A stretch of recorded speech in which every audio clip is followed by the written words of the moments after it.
സുഹൃത്തുക്കളെ എല്ലാവർക്കും നമസ്കാരം. ഇന്ന് ഞാൻ പരിചയപ്പെടുത്താൻ പോകുന്നത് തൃശ്ശൂർ ജില്ലയിലെ പഴയന്നൂർ അടുത്ത് വടക്കേത്തറ ഗവൺമെൻറ് ഹോസ്പിറ്റലിൻ്റെ അടുത്തായിട്ടാണ്. അവിടെ നിന്ന് നമുക്ക് ഒരു 1.5 കിലോമീറ്റർ മാറിയിട്ടാണ് ഈ ഒരു വീട് ഞാൻ പരിചയപ്പെടുത്താൻ പോകുന്നത്. നമുക്ക് ടാർ റോഡാണ് ഫ്രണ്ടേജ് വരുന്നത്. ബെഡ്റൂം 1 പിന്നെ 450 സ്ക്വയർ ഫീറ്റ് വീടാണ്. പിന്നെ എല്ലാ സൗകര്യത്തോടും ഒരു ചെറിയ ഫാമിലിക്കൊക്കെ പറ്റിയിട്ടുള്ള ഒരു വീട് തന്നെയാണ്. പിന്നെ കടകളും കാര്യങ്ങളും എല്ലാ സൗകര്യത്തോടു കൂടിയിട്ടുള്ള വീട് തന്നെയാണ്. പിന്നെ നമുക്ക് ടാർ റോഡാണ് ഫ്രണ്ടേജ് വരുന്നത്. ഈ പറഞ്ഞ സ്ഥലത്ത് നിന്ന് നമുക്ക് 1.5 കിലോമീറ്റർ. പിന്നെ ഹോസ്പിറ്റല്, പള്ളി, അമ്പലം, മദർസ എല്ലാ സൗകര്യമുണ്ട്.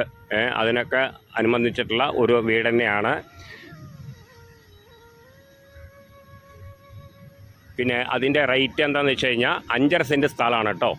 5.5 സെൻറ്റ് സ്ഥലമാണ്. 450 സ്ക്വയർ ഫീറ്റ് വീടാണ്. പിന്നെ വെള്ള സൗകര്യവും കാര്യങ്ങളും എല്ലാ സൗകര്യത്തോടു കൂടിയിട്ടുള്ള വീട് തന്നെയാണ്. പിന്നെ അതിൻ്റെ റേറ്റ് 13.5 ലക്ഷം രൂപയാണ്. അത് ലാസ്റ്റ് പ്രൈസായിട്ടാണ് ഓണർ പറഞ്ഞിരിക്കുന്നത്. അപ്പോൾ ആവശ്യക്കാർ വിളിക്കുക. ഇത് തൃശ്ശൂർ ജില്ലയിലാണ്. ആവശ്യക്കാർ വിളിക്കുക, താഴേക്കാണ് നമ്പറിൽ വിളിക്കുക. ബാക്കി ഡീറ്റെയിലൊക്കെ പറഞ്ഞുതരാം. ഓക്കെ. നമുക്ക് ചെറുകടക്കാർക്കൊക്കെ പറ്റിയിട്ടുള്ള ഒരു വീട് തന്നെയാണ്. അതുകൂടാണ്ട് നമുക്ക് ഒറ്റപ്പാലത്ത് നിന്ന് ഒരു 10-15 കിലോമീറ്ററിൻ്റെ ഉള്ളിലായിട്ട് വരും. അടുത്ത് തന്നെയാണ്. പിന്നെ അതുകൂടാണ്ട് ഹോസ്പിറ്റല് കാര്യങ്ങൾ, അമ്പലം, സ്കൂള് കാര്യങ്ങൾ എല്ലാ സൗകര്യത്തോടു കൂടിയിട്ടുള്ള ഒരു വീട് തന്നെയാണ്. നമുക്ക് ടാർ റോഡായിട്ടാണ് ഫ്രണ്ടേജ് വരുന്നത്. 450 സ്ക്വയർ ഫീറ്റിൻ്റെ വീടാണ്. അപ്പോൾ ആവശ്യക്കാർ വിളിക്കുക, താഴേക്കാണ് നമ്പറിൽ വിളിക്കുക. ബാക്കി ഡീറ്റെയിലൊക്കെ പറഞ്ഞുതരാം. ഓക്കെ.